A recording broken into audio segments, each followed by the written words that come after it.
What's the other protest that's been going on peacefully? Peacefully, So that's the protest outside St Paul's against the terrible world economy. They may have to close it I think down. they've already had to close the shop and the cafe. Oh, OK. What's happening to religion? I know.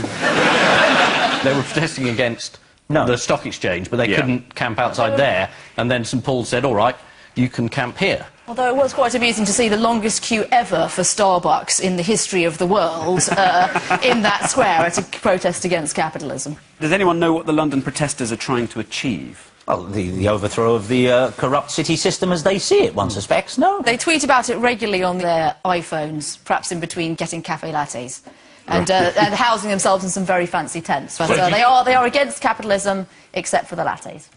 So if they buy coffee, their opinions are worthless. I think if they prop up a corporate titan like Starbucks, they've got to ask themselves how much of capitalism they really don't like. I don't think you can negate them because they have a cup of coffee. It's like said to a condemned man on the way to the gallows when he's blubbing, you ate your last meal. What's the matter with you? You said it was your last meal. You can't be against capitalism and then take everything that it provides and say, this is terrific, Everything? thank you, but I hate the system that you're providing. One cup of coffee and they can't... Can't they be about... Sorry, no. It's just so obvious I can't be bothered. What are you going to say? You don't have to want to return to a barter system in the Stone Age to complain about the way the financial crisis affected large numbers of people in the world, do you? Even if you're having a cup of coffee and you've got a tent. No, I think if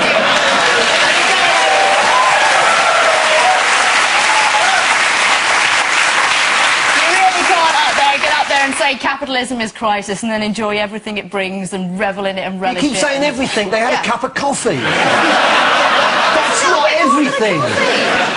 Well, according to The Guardian, the protesters have a number of targets, but their ambition is to stamp out greed and world poverty. They're hoping to set up a visitor centre and an outreach group to spread the message. Right. Well, that sounds really effective. Much better to get some lobbyists in.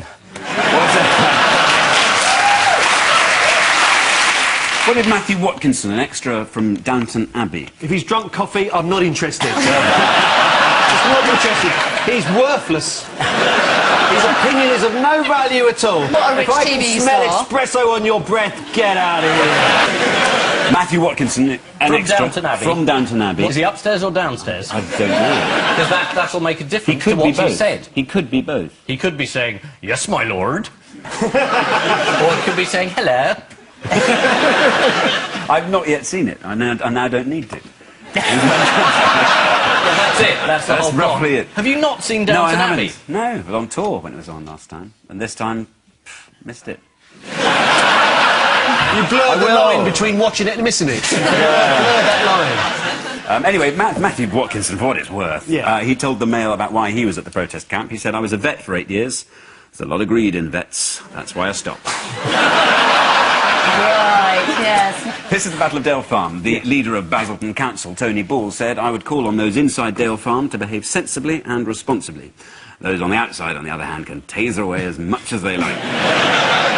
Meanwhile, there have been anti-capitalist protests in various cities around the world. Outside St Paul's Cathedral, unemployed protester Catherine Garrity said, I have to get my food from rubbish bins. Blimey, things really are bad when you have to eat Oliver Letwin's correspondence.